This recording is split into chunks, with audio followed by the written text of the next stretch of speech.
Discovering Tut, the saga continues. By A.R. Williams. एक क्रोधित हवा ने भूतिया धूल पिशाचों को झकझोर दिया जब किंग टट को वैली ऑफ द किंग्स, राजाओं की घाटी के नाम से विख्यात प्राचीन मिस्री कब्रिस्तान से उसकी आराम स्थली से बाहर निकाला गया।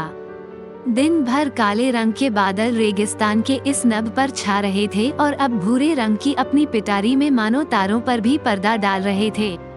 5 जनवरी 2005 को शाम 6 बजे का समय था। दुनिया की सबसे प्रसिद्ध ममी शव को लेप लगाकर संजोकर रखने की विधि को अब सीधे सीटी स्कैनर, एक प्रकार की मशीन जो शरीर के भीतरी अंगों को जांच करती है, के लिए ले जाया गया, जिस ममी को 3300 वर्ष पूर्व मृत्यु को प्राप्त हुए इस कम जाने वाले इस नौजवान शासक चिरस्थायी के डॉक्टरी रहस्यों का विश्लेषण करने के लिए लाया गया था। पूरी दुनिया भर से पूरी दोपहर पर्यटकों की आम भीड़ 26 फीट नीचे दबे इस तंग स्थान पर शिलाओं को काटकर बनाए गए मकबरे में अपनी आखिरी श्रद्धांजलि देने के लिए उतर गई थी। दफन किए जाने वाले चैम्बर की दीवारों पर बने भित्ति चित्रों को वे लोग निहार रहे थे और टूट के मरे हुए चेहरे को करीब से देख रहे थे, जो ममी के आकार के बने कफन के ढक्कन की सबसे अधिक दर्शनीय विशेषता थी। कुछ आगंतुक दबे स्वर में गाइड बुकों से पढ़ रहे थे। असमय ही 20 के आसपास हुई टट की मृत्यु के बारे में बाकी के लोग खामोश खड़े हुए शायद यही सोच रहे थे या डर से कांप रहे थे कि यदि फेहरों का श्राप जो लोग उसे आकर छेड़ेंगे उन पर मृत्यु या दुर्भाग्य के रूप में आ गिरेगा, ये बात सच है या नहीं। मिस्र की सुप्रीम काउंसिल ऑफ एंटिक्विटीज, पुराकाल सर्वोच्च परिषद के महासचिव जाही हवास ने उसके शव को पहली बार टकटकी बांधे देखकर कहा, जो कार्टर ने 1920 के दशक में इसके साथ किया उससे ममी अत्यंत खराब अवस्था में है, जब उसने उसके शव को पहली बार टकटकी बांध कर देखा। कार्टर हावर्ड कार्टर वो अंग्रेज पुरातत्व शास्त्री थे जिन्होंने वर्षों की व्यर्थ खोज के बाद 1922 में टूट का मकबरा खोज निकाला था। इसमें रखा सामान, यद्यपि इसे आनन फानन में बहुत प्राचीन समय में छान डाला गया था, आश्चर्यजनक रूप से पूरा था। वे आज तक की प्राप्त शाही धरोहर के मामले में सबसे अधिक समृद्ध है और फेहरों की दंतकथा का भाग बन गए हैं। चकित कर देने वाली सोने की पुरानी चीजें उनकी शाश्वत चमक जो पुनर्स्थान का विश्वास जगाती है, उनके प्राप्त होने के समय से ही एक उत्तेजना भर देने वाली रही है और अब भी काफी ध्यान बटोर रही है, परंतु अगले जन्म में काम आने वाली रोजमर्रा की चीजों के साथ टट को भी दफन किया गया था।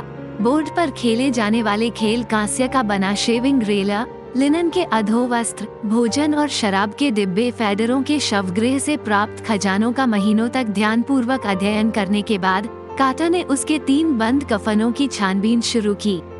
पहले वाले को खोलने पर उसे विलो, एक प्रकार का वृक्ष, और जैतून के पत्तों की माला से सुसज्जित कफन मिला। जंगली सेलरी, कमल के पत्ते और कॉर्नफ्लावर्स मिले जो मार्च या अप्रैल में दफन किए जाने का हल्का सा प्रमाण देते हैं। जब अंततः वो ममी के करीब पहुंचा तो वो मुश्किल में पड़ गया। रीति के अनुसार प्रयोग किया गया गोंद अब सख्त हो गया था और ठोस सोने के अपने कफन में टट मजबूती से दबा पड़ा था। किसी भी प्रकार की वैद्य शक्ति उन्हें हिला नहीं सकती थी। कार्टर ने बाद में लिखा, अब आगे क्या किया जाए? मिस्र के इधर सुदूर दक्षिण में सूर्य हथौड़े की तरह पीट सकता है और कार्टर ने इसका प्रयोग इसको गोंद को ढीला करने के लिए प्रयत्न के रूप में किया। कई घंटों तक उसने ममी को धधकती धूप में बाहर रखा और इसे 149 डिग्री फ़ारेनहीट तक गर्म होने दिया। कुछ भी टस से मज नहीं हुआ। एक वैज्ञानिक जैसा निर्विकार भाव रखते हुए उसने कहा, इस कठोर मसाले को आरी से काटना पड़ेगा और वह भी धड़ से नीचे के अंगों को, इससे पूर्व की राजा के अवशेषों को प्राप्त किया जा सके। अपने बचाव में कार्टर के पास सचमुच कोई विकल्प था ही नहीं। यदि उसने ममी को काटकर आजाद न किया होता तो चोरों ने सुनिश्चित रूप से रक्षकों को भेदते हुए इसे बीच में से फाड़ दिया होता ताकि सोने को हटाया जा सके। टट के समय में राजसी लोग गजब के धनी थे और वे सोचते थे या ये कहो कि आशा करते थे कि वे अपनी दौलत को मरने के बाद वे अपने साथ ले जाएंगे आगे की अपनी यात्रा, अगले जन्म के लिए। राजा टट दमकती हुई चीजों से सुशोभित था, कीमती कॉलर जिनमें अंदर कंठहार और कंगन थे। अंगूठियाँ, ताबीज, एक पारंपरिक एप्रन, चोगा, सैंडल, अपनी उंगलियों में धारण किए गए सोने के कवच और शुद्ध सोने के बने विशालकाय भीतरी कफन और नकाब थे। सौंदर्य को इन चीजों से टट को अलग करने के लिए काटा के लोगों ने मम्मी के सिर को हटा दिया और लगभग हर बड़े जोड़ को काट दिया। एक बार उनका ये काम पूरा हो जाने पर उन्होंने रेत की परत के ऊपर इसके अवशेषों को पुनर्रचना की और इस पहुंचे नुकसान को छिपाने के लिए लकड़ी के बने एक बक्से में गद्दी देकर रख दिया, वो शैया जहां तट अब विश्राम की अवस्था में है। बीच के दशकों में पुरातत्व काफी हद तक बदल गया है, जिसमें उनका ध्यान खजाने पर कम और उनकी जिंदगी से जुड़ी आकर्षक बारीकियों और पेचीदे रहस्यों, जो उनको मृत्यु से जुड़े हैं, को समझने पर ज्यादा है। ये और भी परिष्कृत उपकरणों का प्रयोग करता है, जिसमें डॉक्टरी तकनीक भी शामिल है।